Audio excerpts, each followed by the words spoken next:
Right, welcome back, everybody. So we've all copied this down, and now we're going to have a look at the questions, which are on page 152 in the textbook. When I first looked at this, I thought, oh, this kind of doesn't look like a great exercise. But actually, having sat and just gone through this morning, I think it's a brilliant exercise, actually. So, as I said, I just Googled all of these this morning, having established the 1970 prices. So what's the obvious thing, Alana, that we can say comparing column C with column B?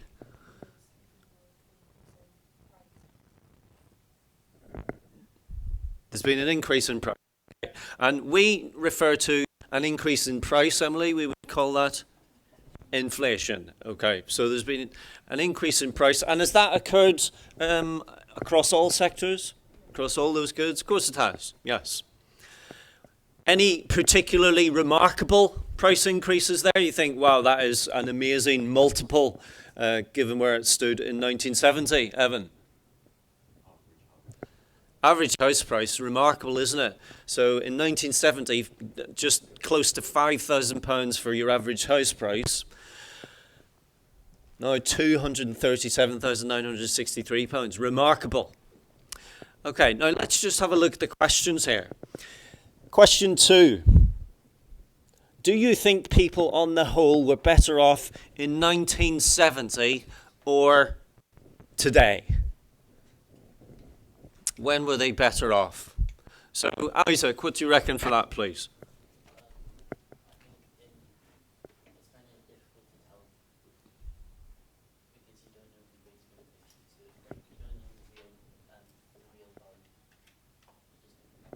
Well, we do know the price level, because these are all the price levels.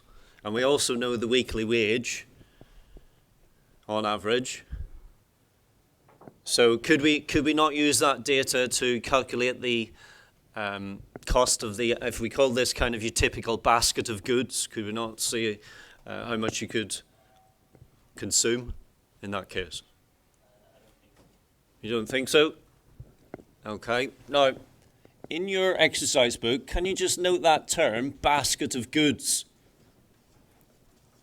Stroke services.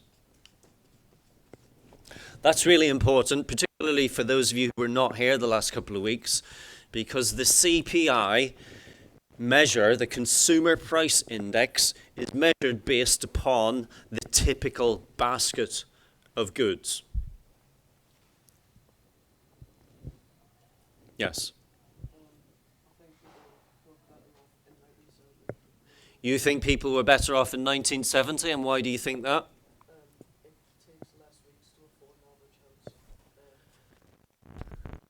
Interesting. It takes fewer weeks to afford the average house than it does now. Okay, and have you calculated that? Oh, you have? Okay, go on, tell us. This is Johnny.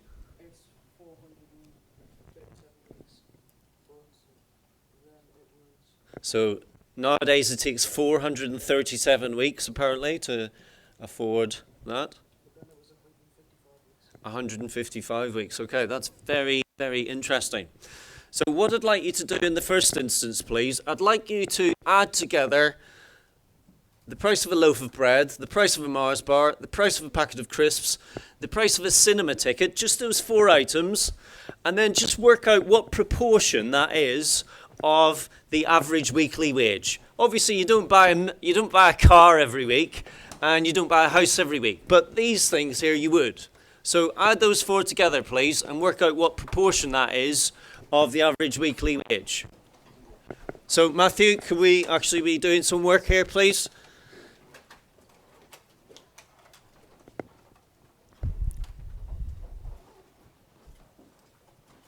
And by proportion, I mean percentage. Now, if you're one of the quite a few people here who don't have a calculator with you, that's really not very helpful.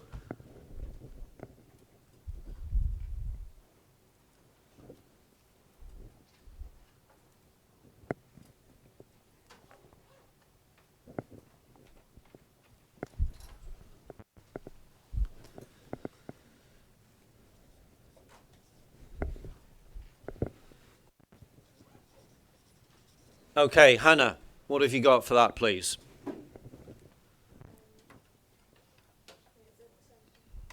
Yep, so I want to know those four as a percentage of the overall weekly wage, please.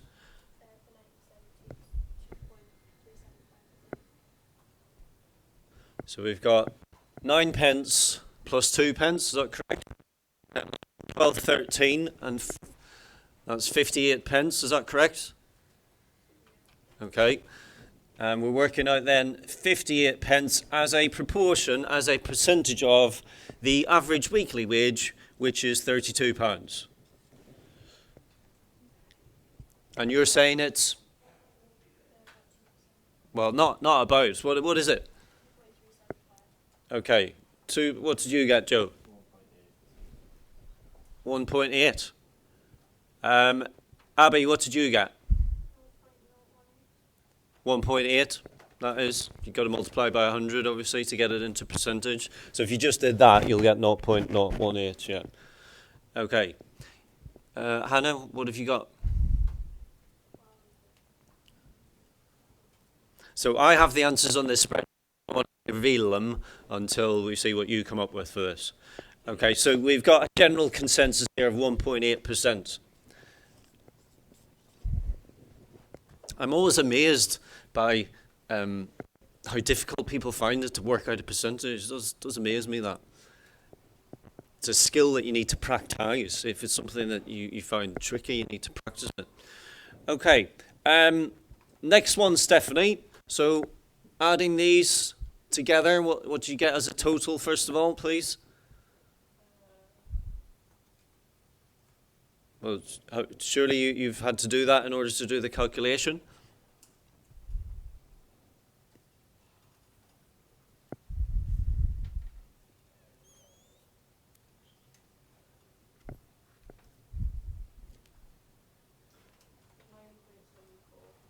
$9.74.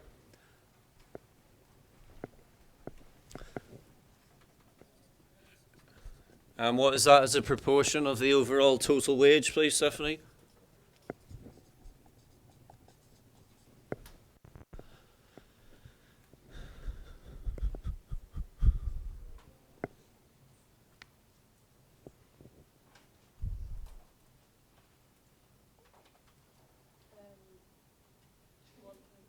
Right.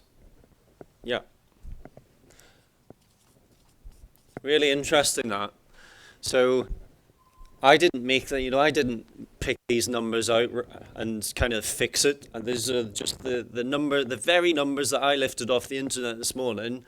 And remarkably, to buy those four items is exactly the same proportion today of weekly wage as it was in 1970. That's quite remarkable, isn't it, Isaac? So to buy that 1, 2, 3, 4 items, or as we would say, Luca, to buy that what? To buy that basket of goods today actually takes up the same proportion of your income as it did. That's quite remarkable, that. Okay, next then, please, ladies and gentlemen, let's have a look at the mini vehicle. So Daniel and everybody else, work out, please, the proportion, or maybe how many multiples of, might be a better way to do it. How many times your average wage is the price of a mini, and how many times the average weekly wage is the price of a mini in today compared to 1970. So not necessarily a percentage, but just as a multiple. So how would we work that out, Stephanie? What calculation will you do?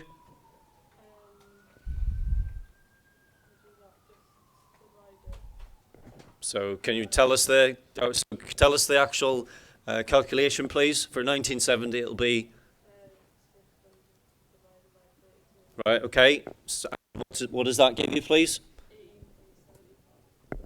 Okay. So 600 over your 32, and it's giving you what? 18. Okay. So the car is 18 times the average weekly wage. And what about, Stephanie, for today?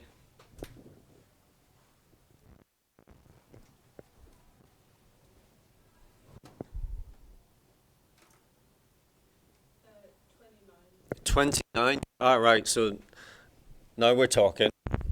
So it's 29 times. So interesting. No disparity here. You kind of typical, the things that we buy every day. So, I think back to when I was maybe age, I was buying things which were much, Mars bars were nowhere near the 60 pence they are today. But actually, as a proportion of our income, it's identical to what it was nearly, 50 years ago. But what's the real mover here? The real mover is, number one, the price of the car, much more difficult to afford, takes a lot more of your average weekly wage. And then we get onto the big one, of course, Marewa, which is the house price. So again, Marewa, please, would you work out, please, the multiple? How many multiples of your weekly wage is the average house price? 1970 versus today.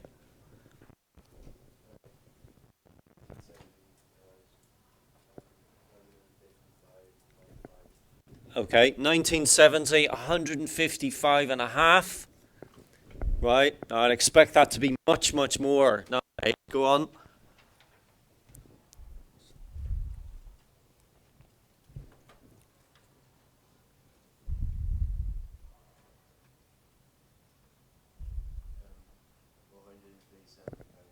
Four hundred and 437 times the average weekly wage. Wow.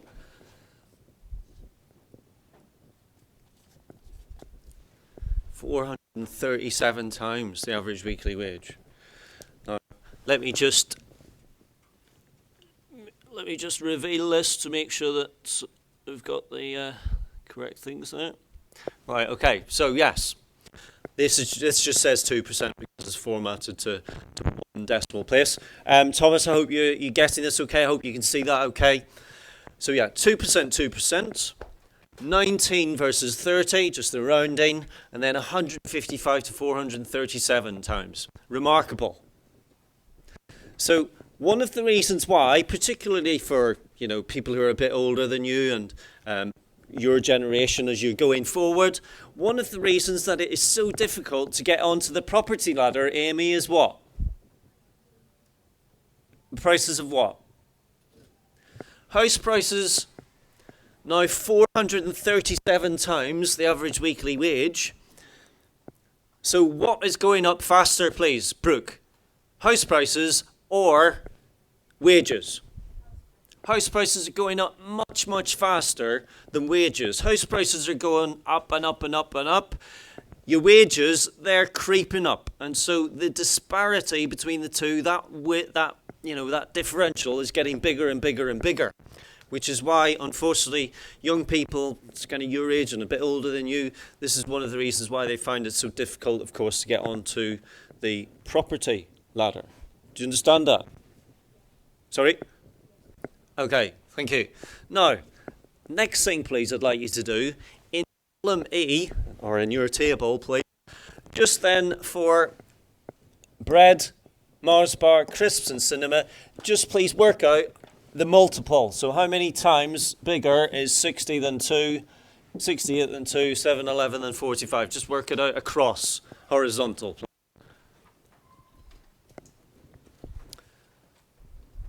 Now these, you people who are sat here with no calculators, I'm not really sure why you come into college with no calculator.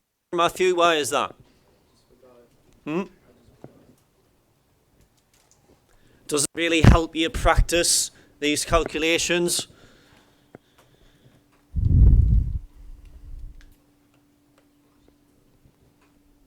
John, have you not got one? Sam? Well, would you like to